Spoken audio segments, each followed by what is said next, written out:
Hello everyone, it's Enigma here, and today I am here to talk about some, just a lot of information that was shown to us in the Nintendo E3 2019 Direct. I'm still mind blown at some of the things that, Nintendo showed us. I still can't believe that, that Direct is real. And I believe that Direct is single-handedly the greatest Nintendo Direct there's ever been. I just felt like there was a lot of things that Nintendo did right with this Direct, and I have to talk about it. And this was such a massive improvement over last year's Direct. Like, yeah, I loved the Smash information last year. It was amazing to me, but they didn't have really anything else. It was just all about Smash, which even then we already knew Smash was coming. So really there was hardly any new information last year in regards to Nintendo. This year, they were straight bombing everything. And like every 5 seconds there was something new. There was like some new announcement about something.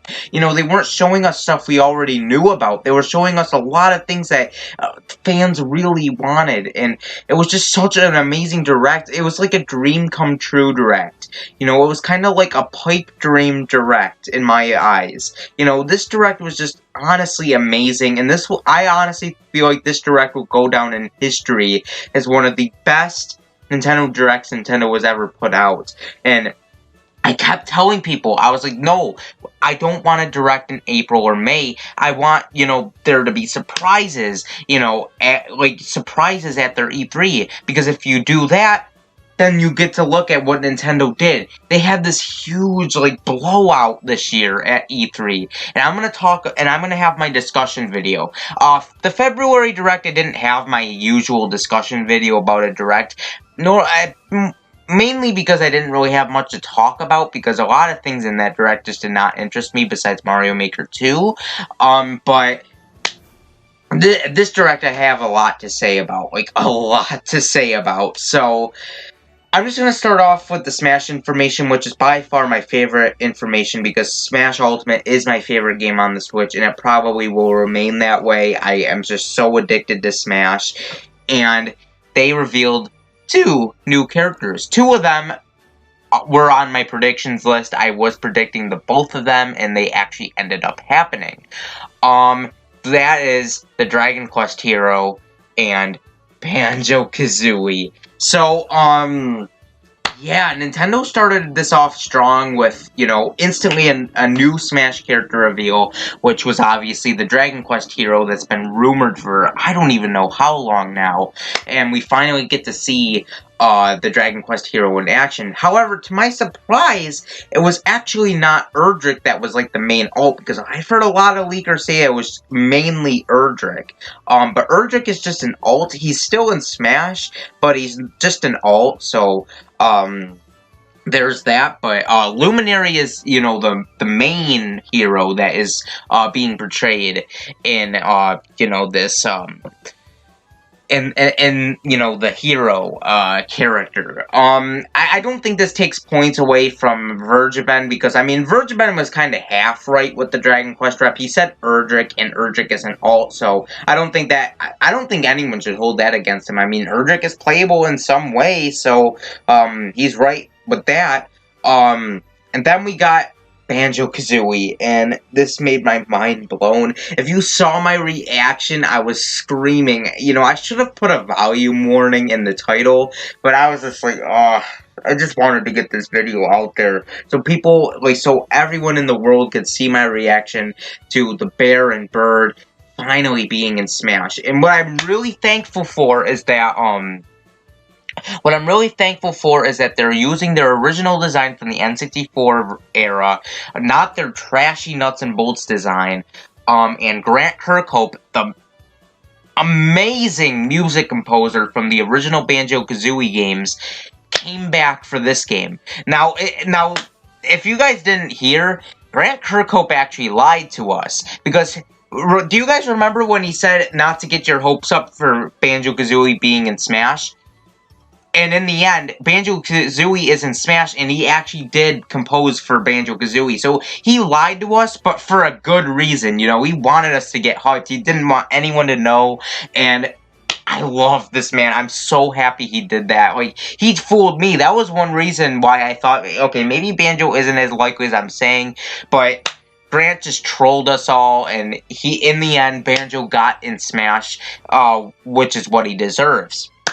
Now, what makes these Smash reveals special, and this is why I feel like this is one thing that makes the whole Direct stand out, and this is kind of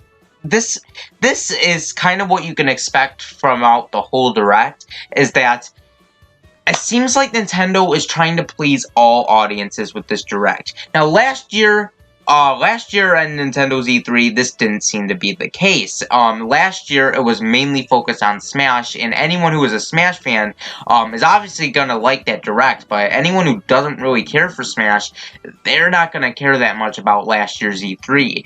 This year feels like the exact opposite, because we got a mix of, like, literally everything. You know, you got your horror games with Luigi's Mansion 3 and Resident Evil. You got your top-down Zeldas with Link's Awakening. You got Smash. Just a bunch, you know, there's such a variety in this Direct, and that's what really makes me excited. And the same could go for the Smash reveals, because it's a variety, because they added a character that would please the East, and a character that would please the West. Obviously, Dragon Quest would please the East, whereas Banjo-Kazooie would please the West. And that's what I really like. It's a diversity. You know, it's nice. You know, everyone's happy in the end. You know, the Japanese audience is happy, and the Western audience is happy, and I'm so glad they did that. So it's kind of like the best of both worlds, you know. And, you know, at first I was kind of disappointed at a Dragon Quest trip at first. But then, you know, my mind started to change once E3 was starting to come around the corner, where I was like, you know what? I'll give a Dragon Quest character a chance. Maybe they'll do some stuff that is interesting to me. And in the end, they really delivered. Dragon Quest Hero looks like a really interesting character, and I'm actually excited to try him out. You know, he's just not like another character with a sword. Like, he has like a whole kit. Like, you know, he can use spells, which is what I said in my Moveset Mondays episode. And I even deleted my video where I said why I don't want Erdrick. I don't really agree with that anymore. You know, at first I was kind of... I felt like the main reason why I made that video was just because I was kind of salty. Because at first I didn't really want a Dragon Quest character, because, you know, there's other Square characters I wanted more. But then I was thinking, I was like, you know what, that's not fair, you know. I never even played Dragon Quest. I can't really say so for sure whether I'd like the character or not. And, you know, I still would have preferred other Square characters. The Dragon Quest character didn't really excite me that much. It's basically all I'm saying. You know, like, I was kind of excited. Like, I'm always excited for a Smash character, but it was nothing that's gonna make me scream. The only reason I was screaming in my reaction was because it was the Luminary and not Erdrick, which caught me totally off guard. And the stage for Dragon Quest looks awesome. I think it looks amazing. What really got me excited was Banjo-Kazooie, and this, I feel, is a nice trade-off, you know. The Japanese audience can have their Dragon Quest, whereas we can have our Banjo-Kazooies, which is one of the most requested characters in the West, for Smash. And, you know, I'm honestly shocked that, Banjo-Kazooie have not made it in Smash, until now. And if this is how friendly Nintendo and Microsoft have gotten lately, it really makes me feel like there's more... Like, what else could we see with these guys? A Halo game on the Switch? Who knows at this point if they're gonna add a Microsoft character into Smash? Like, that is huge. You guys may not think this is huge, but this is huge. A character that, you know, is closely tied to Xbox, making his way to Smash, which is a Nintendo fighting game. I mean, sure, Banjo-Kazooie started out as a Nintendo all-star, and that's what many people associate him with, but in the end, Banjo-Kazooie is still an Xbox character, and the fact that an Xbox character is in the game is crazy, and I'm just glad that they are loosely basing him off of his original design and not the nuts and bolts design. That's my most exciting part about Banjo-Kazooie's character, is that, it's his original design. I mean, Nintendo's caring more about Banjo-Kazooie than Microsoft. You know, Microsoft hasn't even touched the IP in years, but yet Nintendo, and you guys have to remember, Nintendo chose the DLC. They really chose Banjo-Kazooie. And that's the most surprising thing, and that's what kind of makes me doubt that Nintendo chose this. You know, Nintendo chose Banjo-Kazooie? Like, I think Sakurai might have chose the DLC just to keep our expectations low for who to come next. And I might make a video about that, how I think Sakurai secretly was making the DLC, chose the DLC fighters instead of Nintendo. I might make a video about that. But I'm honestly shocked that Nintendo chose, you know, Banjo-Kazooie. You know, as much as Minecraft is really popular, it's just, I'm happy they made that decision. I was always on Team Banjo. That was the Microsoft character I wanted the most, and I'm glad that he's in, and it was just such, I was almost about to cry. I still had a little tear in my eye when I saw them. It was just such a miracle to see them back with Nintendo characters. It's like they finally come home to a Nintendo system again, where they first debuted, and it was... Honestly, I think this reveal was probably subpar with Sonic's reveal from Brawl. Like, it was crazy. Like, I don't think a single reveal could top this. Banjo-Kazooie was just such a highly requested character. He was an important character to Nintendo's history. He got bought out by Xbox, and a lot of people didn't think he would return to a Nintendo system again. Fast forward to 2019, and Banjo-Kazooie is one of our DLC characters for a Smash game. And it's just, it's so crazy that this is the timeline that we live in. And I'm just so excited, and I can't wait for him to release. I'm definitely dropping K. Rool as my main. I'm definitely gonna try out Banjo-Kazooie. They're definitely gonna be my new mains. I'm still gonna play as K. Rool, but he's definitely not gonna be my #1 main. I gotta main Banjo-Kazooie. Even if I'm not good at him, I gotta practice with him, because I'm definitely gonna try to be a really great Banjo-Kazooie main. So honestly, I'm really excited. I've dragged on Smash for so long, so I'm going to get on to the other announcements. We got Luigi's Mansion 3 info. Now, I don't really know how if people feel the same way as they did when it was first shown off, because what I noticed when they showed off Luigi's Mansion 3 is that they made the mansion darker. So, it's not really that bright room anymore. You know, it's kind of dark now, it feels like. Maybe I might be seeing things, but it definitely looked a whole lot darker than when we last seen it, in my opinion. So that really makes me very excited, because, you know, it's more darker, and it feels more Luigi's Mansion-esque, and they didn't show too much besides what Luigi can do with his Poltergust. That was basically the main feature, and they also showed off multiplayer. Gooigi's back, the whole meme of Gooigi, Gooigi for Smash. Okay, I'm joking. But honestly, I'm really excited for Luigi's Mansion 3 more than I was back in the September Direct. It looks more darker, it looks a lot of fun, and I'm definitely going to pick up Luigi's Mansion 3. I'm going to have a lot of fun with it. If it is mission-based, okay, I guess. I'll deal with it. I didn't really care about the mission structure that much from Dark Moon, so if it is in the new game, I honestly won't care as much as other people do. Even though I do prefer the original Luigi's Mansion over Dark Moon, I'm still happy that, Luigi's Mansion is still coming to the Switch in perfect HD. You know, I'm really excited for that. Next up was Link's Awakening. So yes, we got Link's Awakening info. This was the one game where we didn't really get too much info on. Link's Awakening, they kind of just showed us, you know, a lot of new enemies and new places to explore, and some features in the game that, you know, are kind of different than the original. But overall, it was a pretty great showcase for Link's Awakening, and it's releasing on September 20th. It's very exciting. I never actually played the original game, nor a actual top-down 2D Zelda game, so I actually would like to try this out. I really like the design of Link. He looks like a really cool character.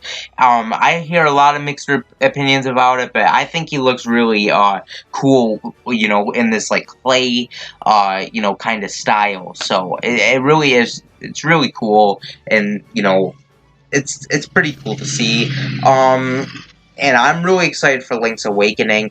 I don't really have much to say about it, though. Yeah. So, the next thing I can think of off the top of my head is Animal Crossing New Horizons. That is the new game for the Animal Crossing Switch reveal. And honestly, this might sell me into the Animal Crossing series. I've never played an Animal Crossing game in my life, so this will be my first experience with an Animal Crossing game, and I'm definitely going to pick this up. You know, I really liked Tomodachi Life on the 3DS. I don't really hear a lot of people praise the game, but I actually really liked Tomodachi Life, and it kind of gives me that Tomodachi Life feel. I've heard some people say it's not exactly the same. You have more, like, exploration and stuff instead of, like, you know, tapping stuff. But, you know, I'm still excited for Animal Crossing Switch. I do like life simulator games if they are, you know, fun to play.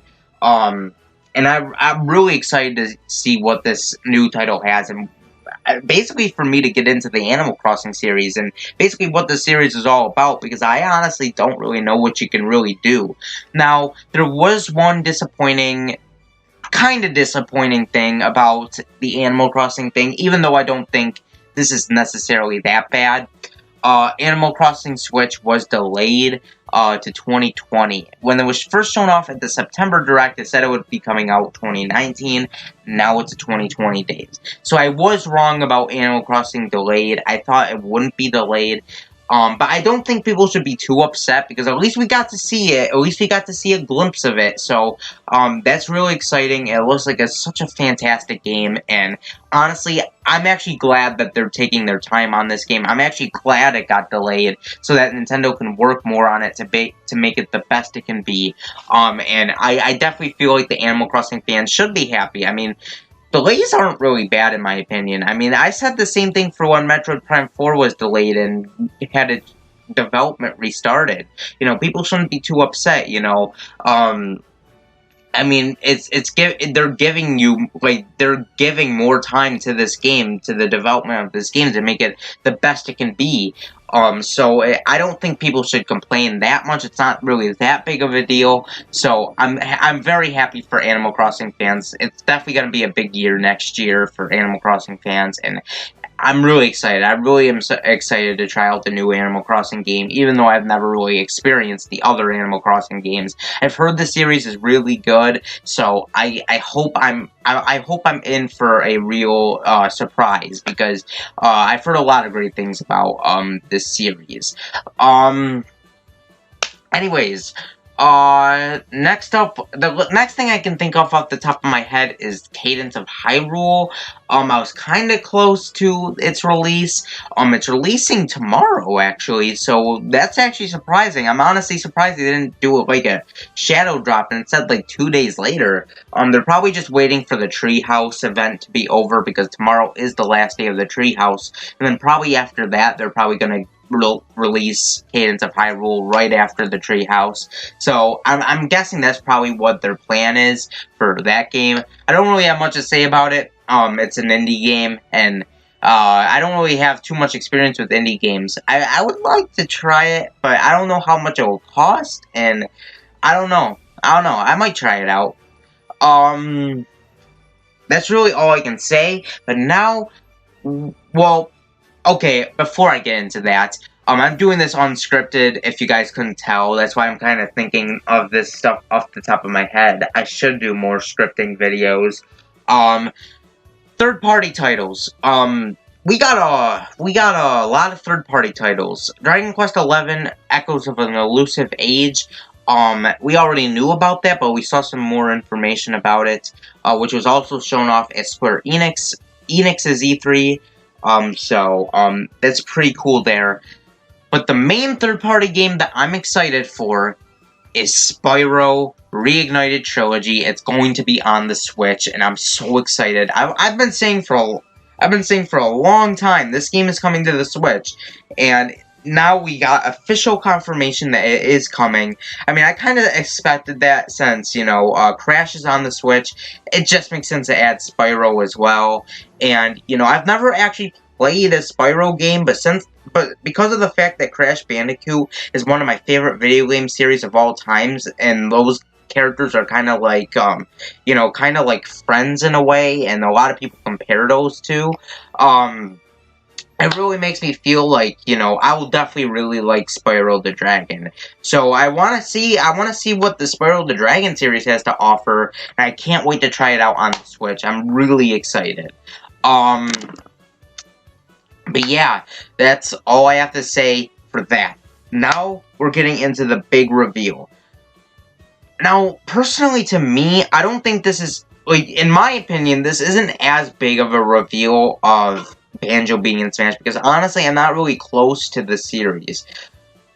But we're getting Breath of the Wild 2. Breath of the Wild 2. Now, I'm not really close to the Zelda series. I've tried Breath of the Wild 1, and I wasn't really that interested in it. It wasn't really my type of game.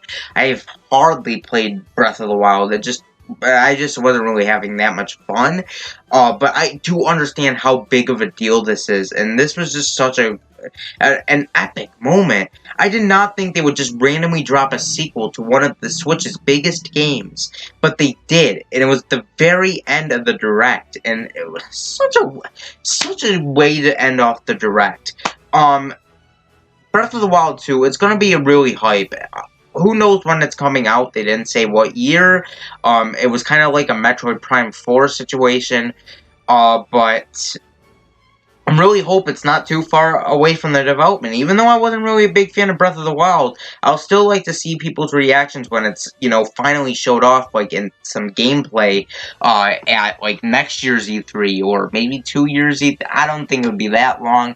I'm probably gonna expect it at next year's E3, because we did kind of see some gameplay, so maybe it is sooner than we think. Who knows? But I'm really excited for this game. Even though I'm not really the biggest Zelda fan, I might pick it up.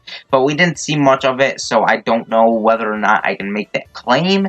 But, yeah, I'm really excited for Breath of the Wild 2, and I'm very excited for Zelda fans. Zelda's just... My god, Zelda's getting a lot lately. The indie game, the Link's Awakening remake, and now Breath of the Wild 2... Yeah, Zelda fans should definitely be very excited. They should really be excited right now. Upon talking, I also thought of other reveals that they announced, like No More Heroes 3? No More Heroes 3?! Like, Travis Strix again was such a flop from what I heard, but they just dropped the next mainline No More Heroes game out of nowhere. Like, just out of nowhere, just all of a sudden you just see Travis touchdown, and it's just like No More Heroes 3. Like, holy crap. And then we also got Astral Chain. I'm not surprised. Nintendo seems to be really focusing on Astral Chain this year, and it's definitely going to be releasing August 30th. A lot of people are saying, that they're disappointed because Bayonetta 3 wasn't shown off, but I honestly wasn't expecting it, because Bayonetta 3 was just like, I always felt like Nintendo's main focus and Platinum's main focus for this year was Astral Chain, so I wasn't honestly expecting Bayonetta 3. We also got Daemon X Machina. I honestly don't care about that game. Honestly, it just doesn't make sense to me. I mean, I don't get what like, every time they reveal that game, you know, they never say anything. They just always show this, like, epic fight scene, and that's all we see, like, every time, like, every time Daemon X Machina is shown off, they just always show, like, some fight scene, and then that's it. Like, I feel like they gotta show something. I feel like Nintendo said that it was coming next month. Or, no, September. Yeah, September. So, honestly, I don't really know what to say. Like, they haven't really been talking about it. Like, they've just been randomly showing it, like, gameplay of it, like, epic fight scenes, and then that's it. Other than that, that's really all I can say about this E3. This E3 was amazing. Nintendo won E3 hands down. If you want to know my opinion about who won E3, I'm going to talk about the worst. I'm not going to talk about them, but I'm just going to rank the worst to the best. Next up, okay, I'm going to talk about the worst to the best E3 conferences, in my opinion, this year. And, I'm doing this because, a lot of people do it, so I might as well give my opinion, too. Last place. This is no surprise, EA. There's no explanation. We all know EA lost. Next up we have Ubisoft. Ubisoft did terrible this year. Oh, God. My God, Ubisoft, they really flopped this year for E3.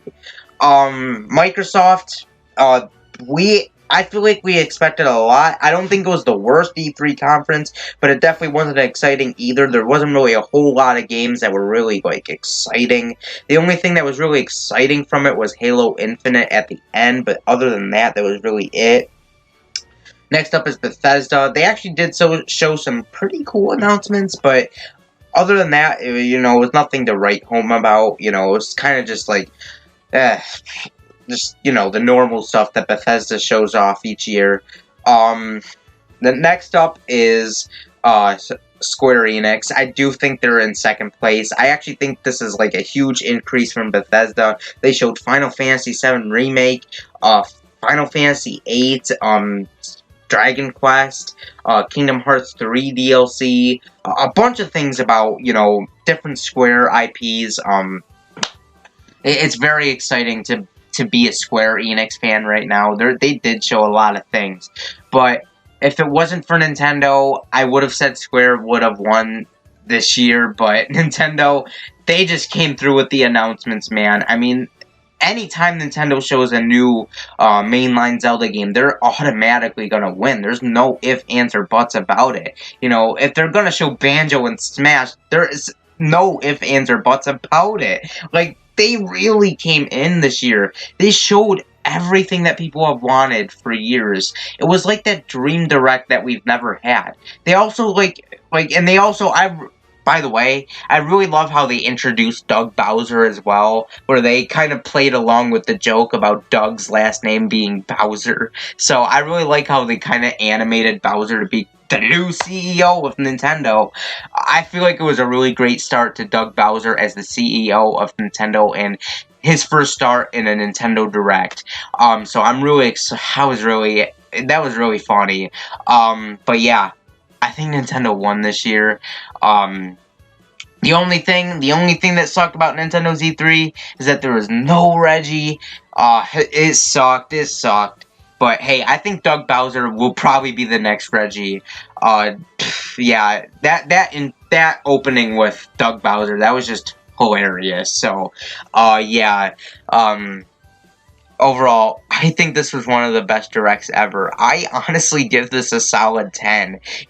Everything that people have wanted for years basically came true with this direct, and honestly, this was just a dream come true, and this was the direct that I've always wanted to see from Nintendo. It honestly felt like a different type of Nintendo. I was for a long time, I was like, is this Nintendo that we're watching? Nintendo was, going all out. This honestly might even be better than 2017's E3. Holy crap. It was insane, and I'm just so excited.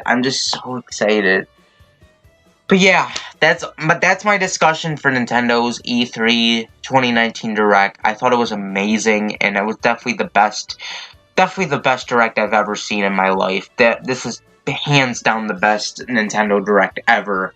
I knew Nintendo had a lot of surprises, but I didn't think it would be this massive. They really had a lot to show off here, this time. So it was just amazing. Anyways, what is your most exciting thing about Nintendo's E3 Direct? Let me know in the comments down below, and I would love to hear it. Anyways, this has been Enigma, and peace. See you next time.